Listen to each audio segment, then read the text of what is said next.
Today's story is called Trev and the Kauri Tree. It's a New Zealand book written by Chris Gurney, and their pictures are by Dave Gunson, and it's published by Scholastic. Thank you, Scholastic. Trev and his mother were finding things tough. Though careful with money, there wasn't enough. Trev saw the look in his mum's worried eyes. With no cash for bills or for grocery supplies. Oh, do you know what? I think this might be a rhyming book. Let's see. I have a solution I know you won't like. I'm so sorry, Trev, but we must sell your bike. Oh dear, I think Trev's looking a bit sad. Let's turn the page. Next morning, Trev rode to the market in town. He hung up a sign and sat himself down. Make me an offer in great condition. Aha, said a voice. I've got a grand proposition. Give me your bike and I'll trade you these seeds. They'll solve all your problems and meet all your needs. Oh, seeds and needs. Town and down. They're all rhyming words. What happened next has no reason or rhyme. 'Twas one of those brilliant ideas at the time, for Trev was left standing with seeds in his hand. His prize bike had vanished, and so had the man. Oh dear, he's looking a bit sad, and the man's looking very happy. Rhyme and time, they both rhyme, and hand and man, they both rhyme as well. Gosh, we're finding lots of rhyming words in this story. When Trev told his mum of his ludicrous sale, she threw up her arms and let out a wail. Give me a break, Trev. You knew we were skint. You really stuffed up with this scatterbrained stint. Oh dear, Mum's not looking too happy. And snatching the seeds, she threw them outside, then marched to the kitchen, all teary-eyed. Oh dear, I think I'll be a bit sad with this one too. I'm wondering actually if you know what this is. I think this story is similar to another story that we all know. Just keep that in your mind. Waking next morning, Trev rubbed at his eyes. The view through his window was such a surprise. Eyes and surprise, they rhyme. A kauri had grown in the dark of the night. Its trunk was so tall it stretched out of sight. Trev threw on his clothes and hurried to see the skyscraping, super spectacular tree. He couldn't resist it. He started to climb, higher and higher, one branch at a time. Mist swirled and swooshed around an eerie dark cave. It was spooky and scary, but Trev was real brave. Tiptoeing forward, he entered the gloom, finding himself in a musty, damp room. Oh, gloom and room, they rhyme too. There at the table, a fierce taniwha, counting the greenstone he kept in a jar.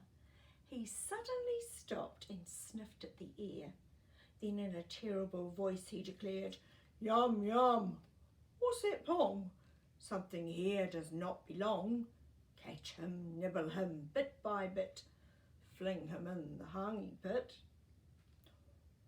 The taniwha rose and slowly he turned, his mouth dripped saliva, his fierce red eyes burned. Trev was no match for this horrible brute, but he was quick and daring to boot. Oh my goodness, I wonder what's going to happen. He shot to the table and scooped up the stones, ignoring the taniwha's blood-curdling groans. He slipped through the chair legs and out of the cave, dashed to the kauri. Oh, what a close shave! He shimmied on down till at last, safe and sound, he slumped with his back to the tree on the ground. Dinner that night was giddy and glad. The greenstone on Trade Me was selling like mad. Here's the jar of greenstone. In a few days, Trev couldn't refrain from climbing the kauri tree once again. Up to the cave he climbed, limb by limb, and sneakily, cheekily quickly crept in. A brown box was placed on the taniwha's chair. Trev has a squiz to see what was there. A little brown kiwi and, what do you know, a freshly laid egg with a bright golden glow.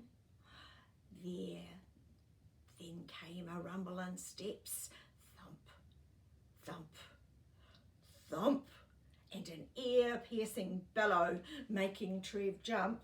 Oh, thump and jump, they rhyme too. Yum, yum, what's that pong? Something here does not belong. Catch him, nibble him, bit by bit, fling him in the hungy pit. Into the room the taniwha crashed, his tail swinging wildly as onward he smashed. This was no time to be mucking around. Trev grabbed the box and was homeward bound.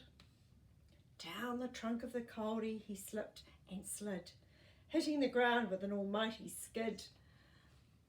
Dinner that night was giggly and funny, with stories of what they would do with their money.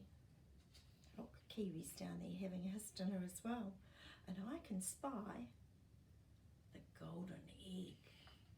Have you figured out what story this might remind you of?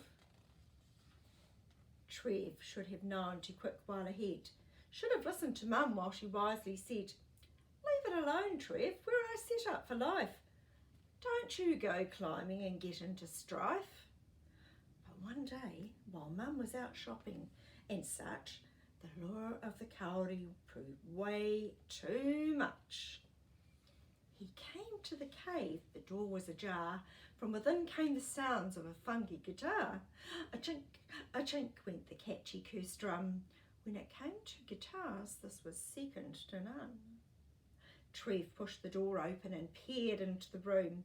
He gasped in surprise at the source of the tune. A magic guitar that played all on its own. Just what we need for our evenings at home. Trev grabbed the guitar and made for the door,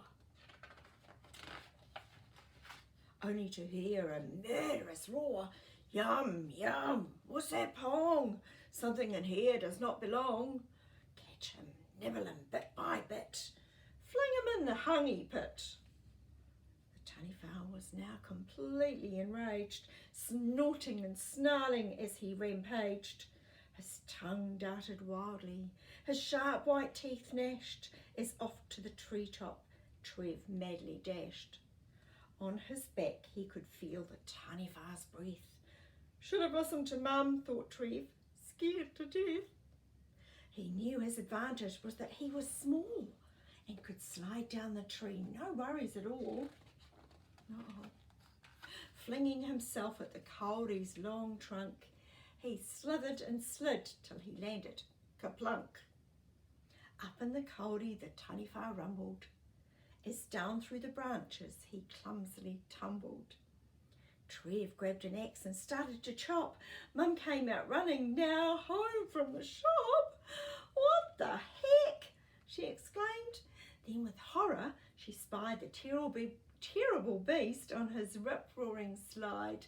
She ran to the shed, got the chainsaw out quick, pulled at the cord and it buzzed in a tick. Mum sawed away for all she was worth. With a deafening crash, the tree fell to earth. Like a gigantic mouth, the ground opened wide, and the kauri and the taniwha vanished inside. Oh look, there's a big hole in the earth. Dinner that night was a chatty affair, with Trev telling tales of the taniwha's lair and all of the happenings, so strange and bizarre, while a-ching, a-chick went the background guitar. And look, they got the guitar in the end, and Kiwi, who's eating kiwi fruit on a pavlova, and the golden egg. And that is the end of our story. Ka kite.